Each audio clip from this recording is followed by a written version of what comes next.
Welcome back to my channel. We are continuing with domain 3. So this is domain 3 part 2. A must know if you are preparing your Pmhnp Ancc exam. We have done domain 1, we have done domain 2, we have done domain 3 part 1, and today we are continuing with domain 3 part 2. So if you have not subscribed to my channel, please subscribe to my channel, and remember to share, comment, and like my videos. If there is any domain that you want me to cover or any topic that you want me to cover, please do well and put it in the comment section, and I will try my best to go over it, because your success is my priority. Like I have always said, we are here to make your studying easier. So we have compiled these questions. We have high yield questions, the areas that ANCC like to cover or to bring their question. So we have compiled some high yield exam questions. We have the answers. We have also detailed rationale that will help you to understand the content, and we have exam tips that can help you to remember this content while you are in the exam. So follow me, let's do this together, and I wish you success as you study for your exam. So let's go. We have our question 11, because the question domain 3 part 1 was question 1 to 10, and this one part 2 starts from 11 to 20. So we are starting with question 11, which says a 21-year-old has recurrent binge eating and compensatory vomiting. What diagnosis is this? A, anorexia. B, bulimia nervosa. C, BED. And D, ARFID. What do you think is the answer? Please, can you put your answer in the comment section? The correct answer is bulimia nervosa. Why is it bulimia nervosa? Why is it not anorexia? Why is it not BED? Why is it not the other options? Let's look at our rationale together. Bulimia include binge episode followed by compensatory behaviors like vomiting or taking laxatives. So your exam tip when it's bulimia is binge plus compensatory behavior like vomiting, laxative, excessive exercise. If it is binge without a compensatory behavior like purging or anything, then you know that is BED. If it is underweight plus restriction of food, know that is anorexia. So these are the things that will help you to remember this. Question 12 says, which antipsychotic has the lowest metabolic risk? A, olanzapine. B, clozapine. C, dipraxidone. And D, quetiapine. Quetiapine.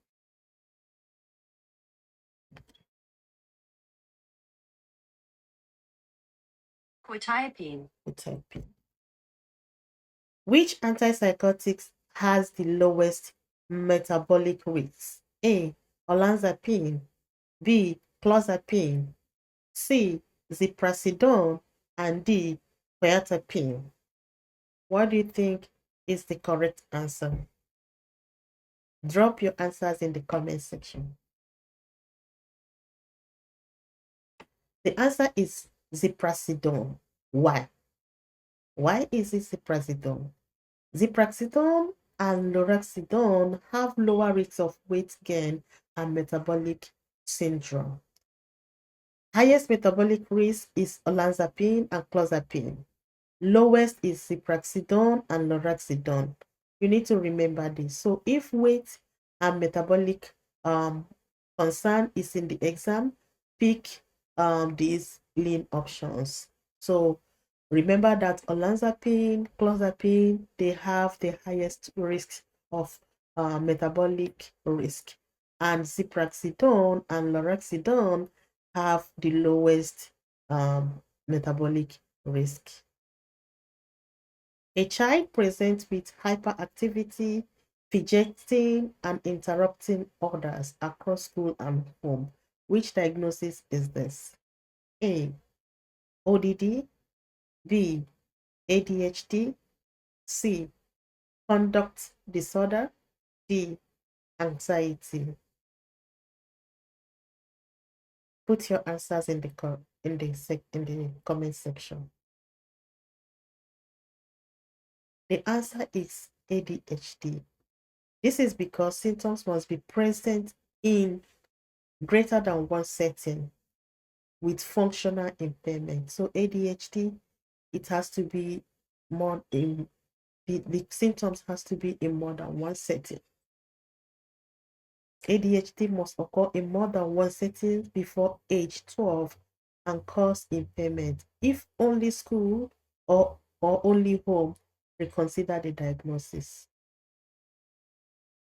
A patient with depression has not improved on fluoxetine after 8 weeks. Next step is what? A.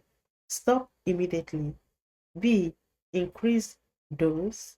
C. Switch to MAOI. D. Add benzos. Put your answers in the comment section. B. Increase the dose. Why do we need to increase the dosage? SSRIs often require dose optimization after an adequate trial before switching classes. So you need to make sure that you optimize the dosage before you can think of switching to another classes of medication. This is not only must know for your exam, you also must know this for your practice, because once you pass your exam, the next thing will be practicing, and you need to know what to do when you encounter a patient that maybe is taking this SSRIs and is not working as required. You have to check, have I optimized the dosage? Is it time for me to switch to another class of medication? So this is important not only for me for exam, it is important for practice also. If SSRI isn't working after full trial, first optimize dose before switching. Exam penalizes switching too early. You need to know that the exam will penalize you if you are switching medication too early. A patient with bipolar disorder becomes manic after starting an antidepressant. What happened? A. Placebo effect. B. Rapid cycling. C. Antidepressant induced mania. And D. Thyroid disorder. What do you think is the cause? C. Antidepressant induced mania. Antidepressants can destabilize mood in bipolar patients when not protected by a mood stabilizer. So antidepressants can trigger mania if bipolar bipolar patient isn't mood stabilized. So if you do not put a bipolar patient on mood stabilizer, the antidepressant can trigger mania. Never give antidepressants alone in patients with bipolar. A 70-year-old with cognitive decline, urinary incontinence, and wide gait likely has what? A. Alzheimer's disease. B. Parkinson's disease. C. Normal pressure hydrocephalus. And D. Depression. Look at the symptoms. This is a 70-year-old patient with cognitive decline, urinary incontinence, and wide gait. What do you think is the diagnosis? Normal pressure hydrocephalus. Why?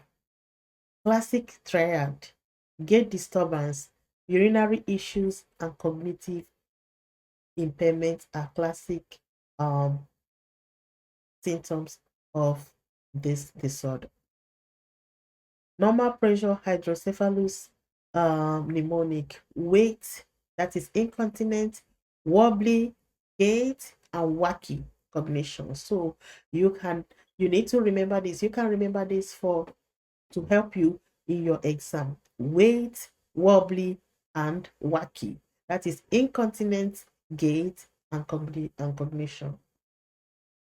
Number 17, a patient hear voices commenting on their actions.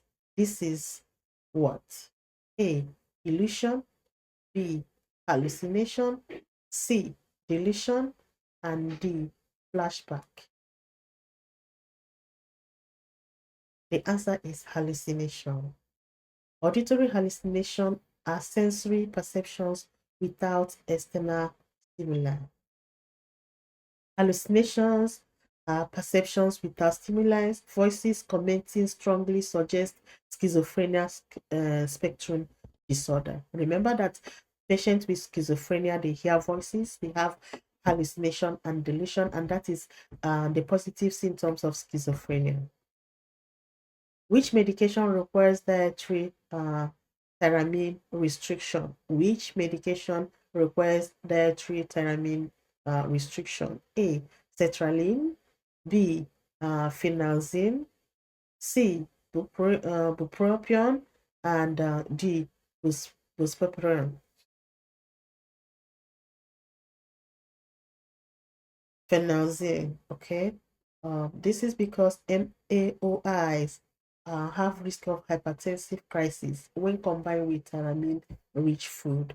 So MAOIs are one of the medication classes that require you to stay away from food with tyramine and maybe cheese and other things. So you have to know which medication to combine with which kind of food. You have to know the medications and the effect, or some things that can trigger some adverse reaction in medication. MAOIs are medications that you need to be careful with.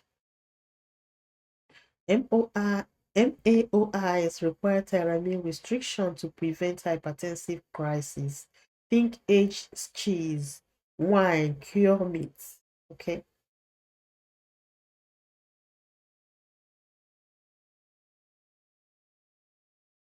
Question 18.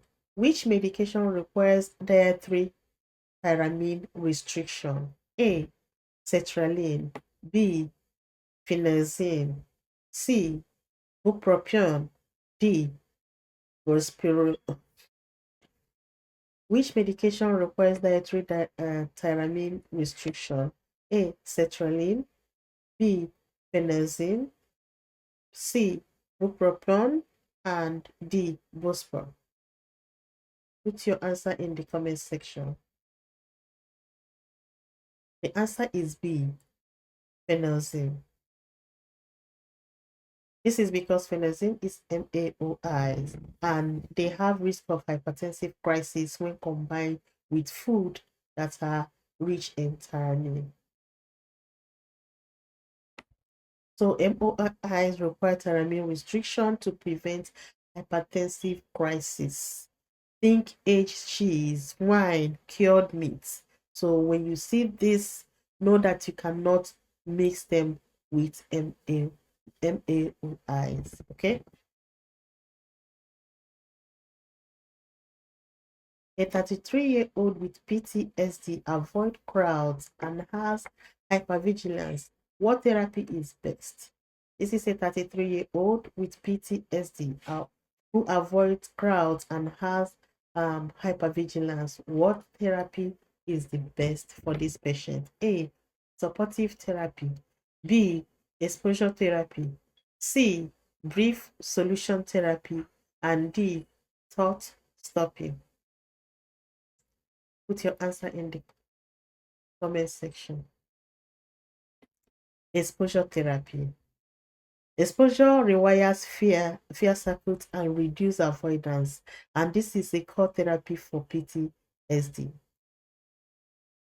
Exam tips: gold standard PTSD psychotherapy.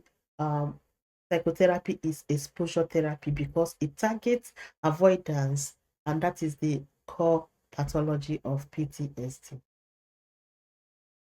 A patient with social anxiety fears being judged. Best first line treatment is what?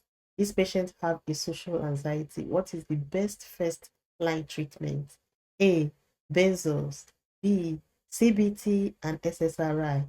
C. Buspar alone. And D. Hypnosis.